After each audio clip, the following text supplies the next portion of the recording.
Assalamu alaikum wa rahmatullahi wa barakatuh. Bismillah ar-Rahman ar-Rahim. Alhamdulillahi Rabbil Alameen. Wassalatu wassalam ala Sayyidina Muhammadin wa ala alihi wa sahbihi ajma'een. Amma ba'd.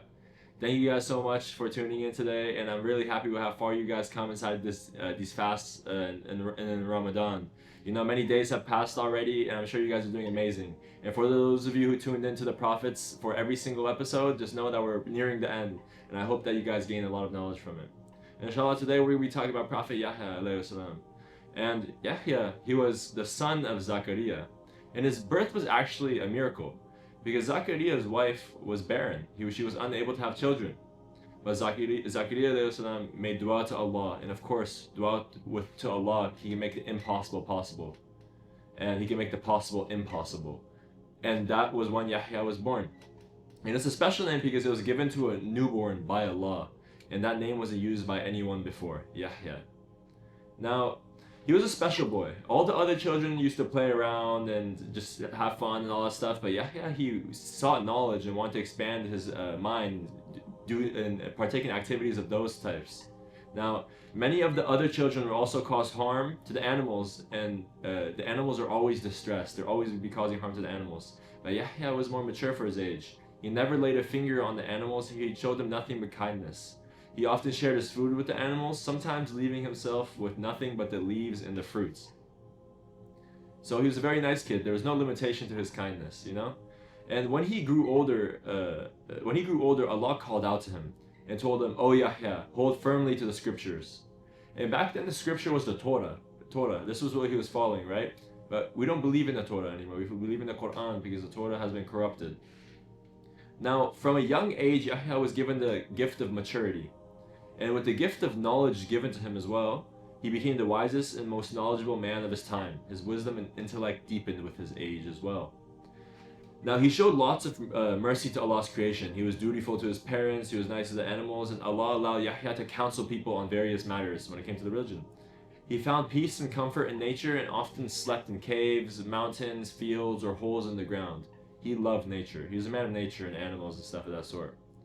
His nights were spent crying and praising Allah for countless blessings. And I want you to keep note of this as we keep progressing through this. He was crying. So he was crying because of his countless blessings. He was surrounded by many wild animals like lions and bears when he was worshiping, because he was like praising Allah, because he's out there in the nature. He loved nature. He was out there, and these animals would surround him, and he wouldn't even notice them because he was so deep in his worship. And the other animals recognized him as the prophet that cared for all creatures. They recognized him as that prophet. So they would leave bowing their heads with respect, the animals would.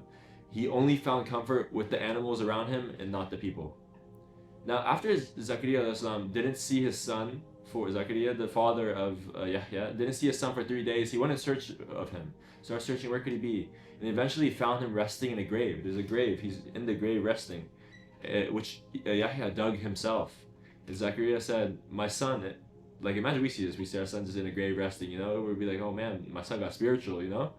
He said, "My son, I have been looking for you. Why are you dwelling in this grave weeping?" He was weeping in the grave. Yahya replied, "O father, did you not tell me that between paradise and hell is only a span, and they will not be crossed except by tears of weepers?" Zakaria was amazed by his son's wisdom and piety. He was amazed by it. And he told his son, "Weep, then, my son, weep." And they began to weep together. Now, Yahya wept so much in his life that at times he had marks of tears on his cheeks. There's just marks of tears. He wept that much. Remember, he cried a lot. And his words were so moving that the people had no issues with the accuracy of his message, which he was delivering.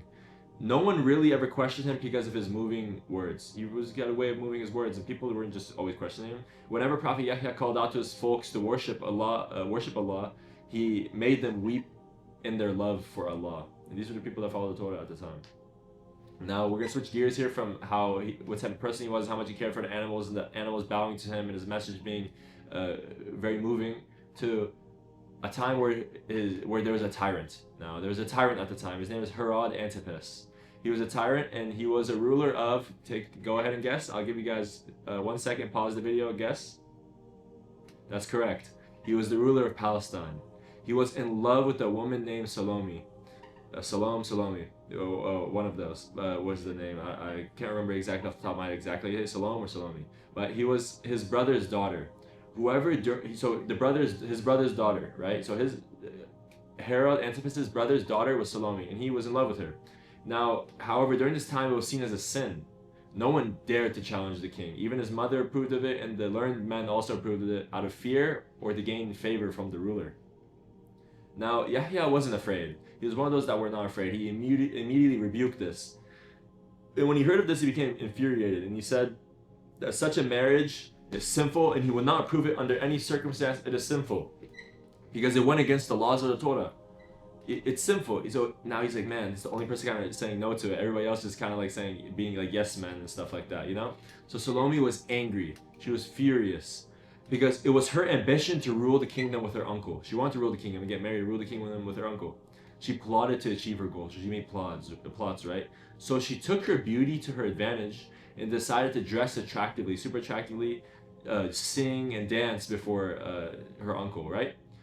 Now she purposely aroused the king and brought him to really want her, you know, and she had him under his control. She had the king under her control. Now she would just he would listen to whatever she said, right? Now embracing her after all this bewitching and charming, he offered to fulfill anything she desired, and she told him this: I would love to have the head of Yahya. I would love to have his head because he has damaged your honor and mine throughout the land, and if you grant me this wish, I'll be really happy and offer myself to you. I'll offer myself to you if you grant me this wish.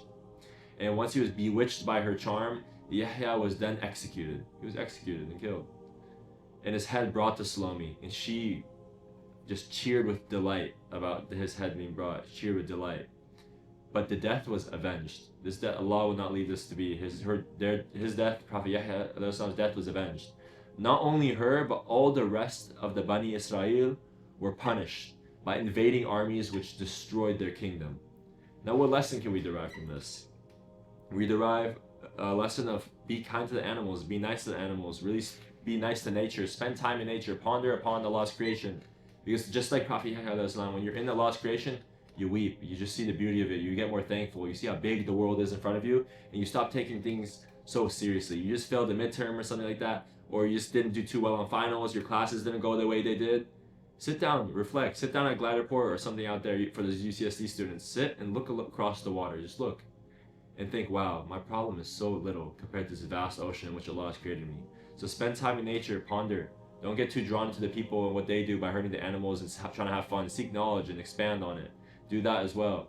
And when you have a dictator or somebody going against you, stand to the truth and always speak the haqq, even if it's against yourself. Because Allah will find a way. And inshallah, Jannah is there waiting. And inshallah, we are the people of Jannah. Assalamu alaikum wa rahmatullahi wa barakatuh.